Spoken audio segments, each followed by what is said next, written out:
Урматтуу депутаттар, биринчиден сиздерди Кыргыз Республикасынын 25 жылдык юбилей майрамы менен куттуктайм. Экинчиден сессиянын жумуш жылынын башталышы менен куттуктайм. Туура 25 жыл мурун ушул залда Кыргызстан өз көз каранды эместигин жарыялаган.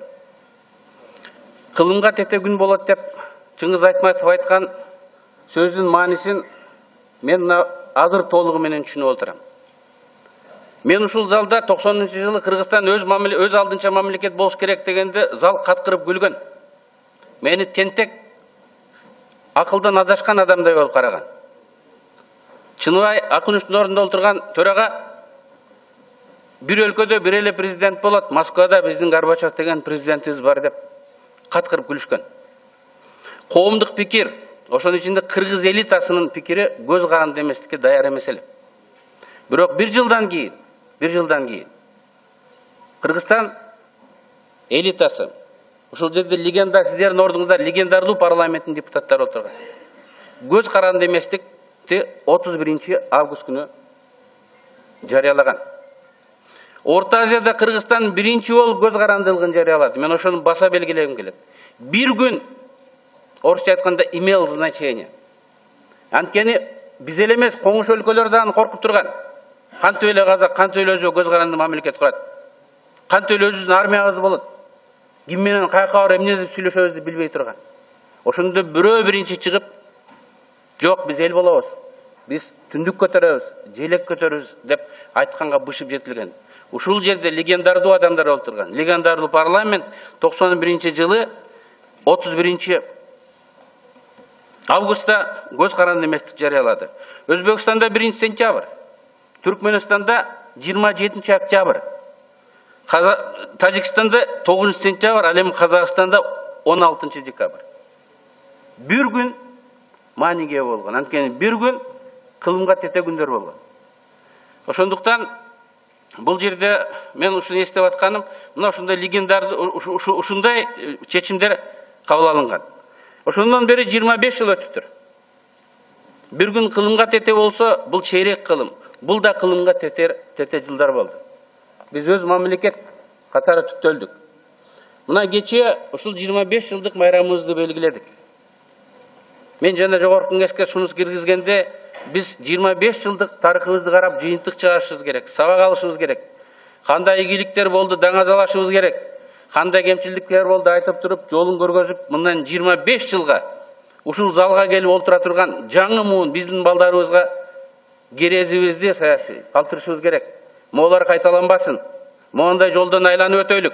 Алдыбызда мындай чоң маселелер турат. Бүгүн мына дүйнөлүк терроризм бизге жакындап калды. Чек арабыз жабылып, товарларыбыз Казакстан, Россияга өтпөй калды. Граждандарыбыз өтпөй калды. Түштүктө чек арабызды басып келип, биздин граждандар барымта калып атат. Мына ушундай кыйын шартта бул чоң идеологиялык иш-чара болуш керек эле. Элди бириктирип, элди мобилизациялап, элге дух бере турган. Урматтуу депутаттар, мен айтпашым керек эле, бирок айтып коюш керек. Президент Атамбаев ошол миссияны толук кандуу пайдаланган жок. Тескерисинче чоң тойду бузду. Мен өзүм жөнүндө болсо бул жерден айтпайт элем. Үйүнө барып деле орусча айтканда разборка кылып алмакмын. Президенттен түшкөндө деле көчөдөн бир жерден кармамакмын. Бирок кеп эркектер жөнүндө эмес, кеп Кыргызстандын бир экс-президенти Роза Отунбаева жөнүндө мен айтып койбосом болбойт. Алмаз Атамбаев Роза Отунбаеваны мыйзамсыз шайланган президент, самозванка деп атады. Иш жүзүндө Мадумаровдун сөзүн кайталады. Кыргызстанда саясий стабилдүүлүктүн түзүлүшүнө, оор кырдаалдан чыгышыга Роза Отунбаеванын жана убактылуу өкмөттүн кымындай дагы салымы жок. Тескерисинче алардын кара ниетине карабастан эл өзүнөн өзү эле ошолорду жасап койду деп айтты. Эгер муну унчукпай койсок, биз депутат катары гана эмес, эркек адам катары дагы туура эмес болот деп мен эсептейм. Роза Отунбаева убактылуу өкмөттү жетеледи. Мен, Бекназаров, Иса Өмірқұлов, Атамбаев батын албай тұрғанда жоопкерчиликти өзүнө алды. Biz деле мен болом деп отуруп алсак болот эле. Бирок биз батын албадык. Ошондой кыйын кезде даяр болуп калган кызыбыз бар экен, жоопкерчиликти өзүнө алды. Биз баарыбыз баш ийип иштеп бердик. Убактылуу өкмөттү бүткүл дүйнө тааныды. Убактылуу өкмөт болгону 3 ай эле олтурду. 3 ай. Роза Отунбаева убактылуу өткөн мезгилдин президенти болду. Бүткүл дүйнө тааныды. ООН. Бүткүл дүйнө. Роза Отунбаеванын жасап кеткен эмгеги тарыхта калды. Аны эч ким чийип жокко чыгара албайт. Ошондуктан мен кече мындай чекилик кетти деп мына ушуну баса белгилеп койгум келет. Эми урматтуу депутаттар, сиздер жөнүндө, биз жөнүндө. Мен бекеринен легендарлуу парламентти баштаган жокмун. Руслан Казакбаев олтурган жерде олтурат элем. Ал аксакалдар жок. Алды өтүп кетти. Ошол легендарлуу парламенттин мүчөлөрүнүн балдары ушул жерде отурасыңар. Эргеш Төрөбаев депутат болгон. Бүгүн анын баласы Бакыт Төрөбаев бул жерде отурат. Келгиле биз аталарыбыздын койгон тилегин орундатайлык. Атадан кем бала болот, атадан артык бала болот дейт. Ошолордой болуп ушул залда тарыхый чечимди кабыл алганга даяр болойлук. Аталарыбызга татыктуу болойлук. 25 жыл мурун ушул жерден келип, бизди да эстеп, ушундай легендардуу адамдар аталарыбыз болгон экен деп, биздин балдарыбыз, кийинки муундар ушул жерде сүйлөп турсун. Бүгүн биз Конституциядан чет жашап жатабыз. Конституцияда көргөзүлбөгөн жол менен өлкөнү башкарып жатабыз. Бул туура эмес. Сиздердин мандат алып келгениңиздерге 1 жыл боло элек. Мандатыңар жаңы, күчүнө кире элек. Сиздер лидерсиңер. Өлкөнүн тагдыры силердин колуңарда. Өлкө силерди карап турат. Ушул жоопкерчиликти биз сезе билишибиз керек. Биз бирөөнүн малайы эмеспиз. Биз эл өкүлүбүз. Бизге кайсыл бир кабинеттерге чакырып эч ким көргөзгө бербеш керек. Биз тарыхый чечимди өзүбүз кабыл алышыбыз керек.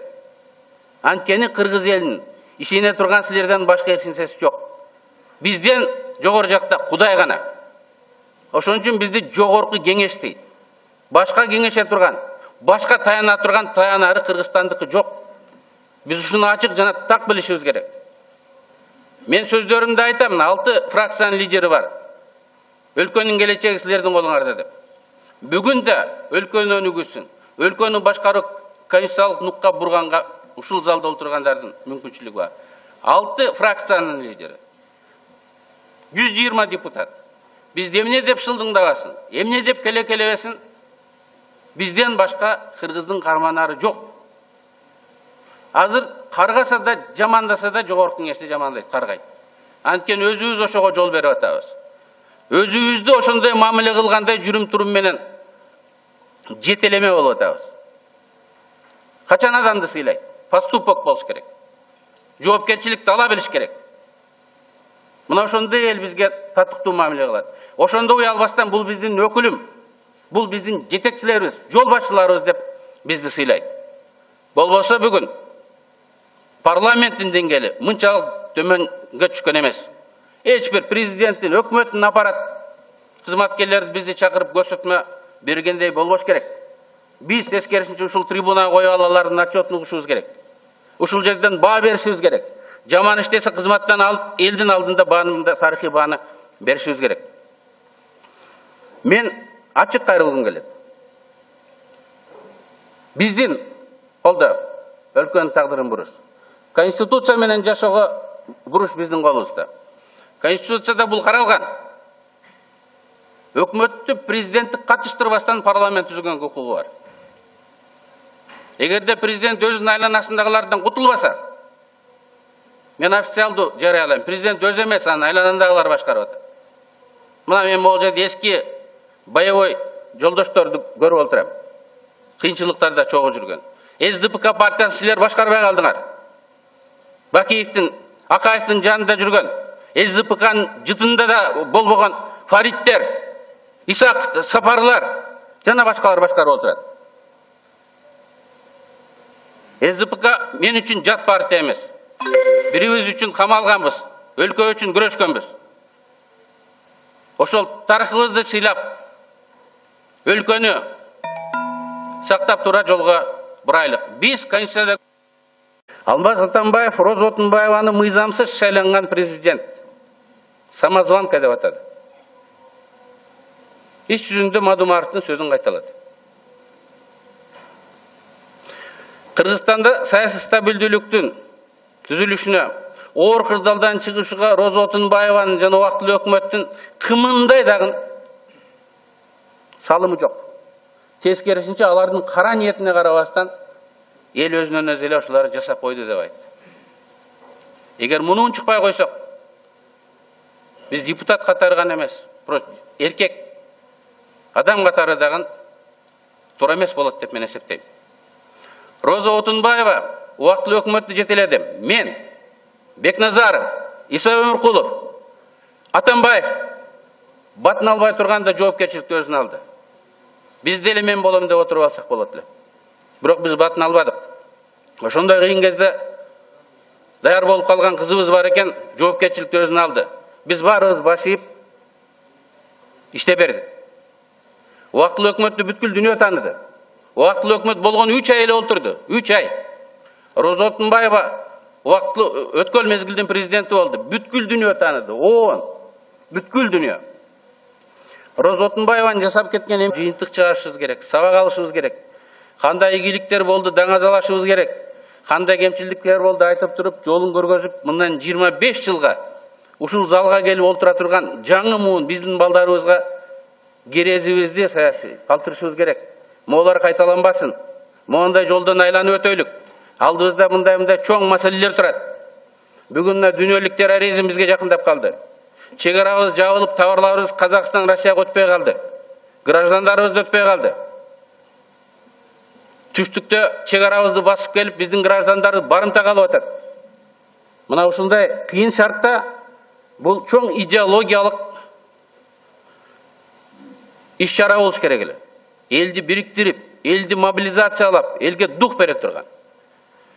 Урматтуу депутаттар, мен айтпашым керек эле, бирок айтып коюш керек. Президент Атамбаев ошол миссияны толук кандуу пайдаланган жок. Тескерисинче чоң тойду бузду. Мен өзүм жөнүндө болсо бул жерден айтпайт элем. Үйүнө барып деле орусча айтканда разборка кылып алмакмын. Президенттен түшкөндө деле көчөдөн бир жерден кармамакмын. Бирок кеп эркектер жөнүндө эмес, кеп Кыргызстандын экс-президенти Роза Отунбаева жөнүндө мен айтып койбосом болбойт. Ошону баса белгилегим келет. Бир күн орусча айтканда имел значение. Анткени биз эле эмес, коңуш өлкөлөр дагы коркуп турган. Кантип эле казак, кантип эле өзү көз каранды мамлекет курат. Кантип эле өзүбүздүн армиябыз болот. Ким менен каяка барып эмне деп сүйлөшөбүздү билбей турган. Ошондо бирөө биринчи чыгып, жок биз эл болобуз. Биз түндүк көтөрөбүз, желек көтөрөбүз деп айтканга бышып жетилген. Ушул жерде легендардуу адамдар олтурган. Легендардуу парламент 91-жылы 31 августта көз каранды эместик жарыялады. Өзбекстанда 1 сентябрь, Түркменстанда 27 октябрь, Тажикстанда 9 сентябрь, ал эми Казакстанда 16 декабрь. Бир күн мааниге болгон. Анткени бир күн кылымга тете күндөр болгон. Ошондуктан бул жерде мен ушуну эстеп атканым, мына ушундай легендарды ушундай чечимдер кабыл алынган. Ошондон бери 25 жыл өтүптүр. Бир күн кылымга тете болсо, бул чейрек кылым. Бул да кылымга тете жылдар болду. Биз өз мамлекет катары түптөлдүк. Мына кечээ ушул 25 жылдык майрамыбызды белгиледик. Мен жана жогорку кеңешке шунус киргизгенде биз 25 жылдык тарыхыбызды карап, кеге тарыхта калды. Аны эч ким чийип жокко чыгара албайт. Ошондуктан мен кечээ мындай чекилик кетти деп мына ушуну баса белгилеп койгум келет. Эми урматтуу депутаттар, сиздер жөнүндө, биз жөнүндө. Мен бекеринен легендардуу парламентти баштаган жокмун. Руслан Казакбаев отырған жерде отырат элем. Ал аксакалдар жок. Алды өтүп кетти. Ошол легендарлуу парламенттин мүчөлөрүнүн балдары ушул жерде отурасыңар. Эргеш Төрөбаев депутат болгон. Бүгүн анын баласы Бакыт Төрөбаев бул жерде отурат. Келгиле биз аталарыбыздын койгон тилегин орундатайлык. Атадан кем бала болот, атадан артык бала болот дейт. Ошолордой болуп ушул залда тарыхый чечимди кабыл алганга даяр болойлук. Аталарыбызга татыктуу болойлук. 25 жыл мурун ушул жерден келип, бизди да эстеп, ушундай легендардуу адамдар аталарыбыз болгон экен деп, биздин балдарыбыз, кийинки муундар ушул жерде сүйлөп турсун. Бүгүн биз Конституциядан чет жашап жатабыз. Конституцияда көргөзүлбөгөн жол менен өлкөнү башкарып жатабыз. Урматтуу депутаттар, биринчиден сиздерди Кыргыз Республикасынын 25 жылдык юбилей майрамы менен куттуктайм. Экинчиден сессиянын жумуш жылынын башталышы менен куттуктайм.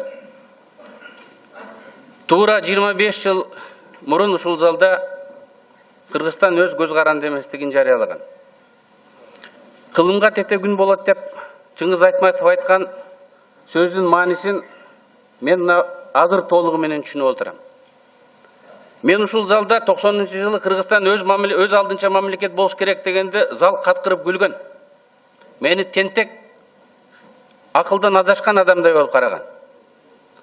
Чыныбай Акунуштун ордунда отурган төрага бир өлкөдө бир эле президент болот, Москвада биздин Горбачев деген президентибиз бар деп каткырып күлүшкөн.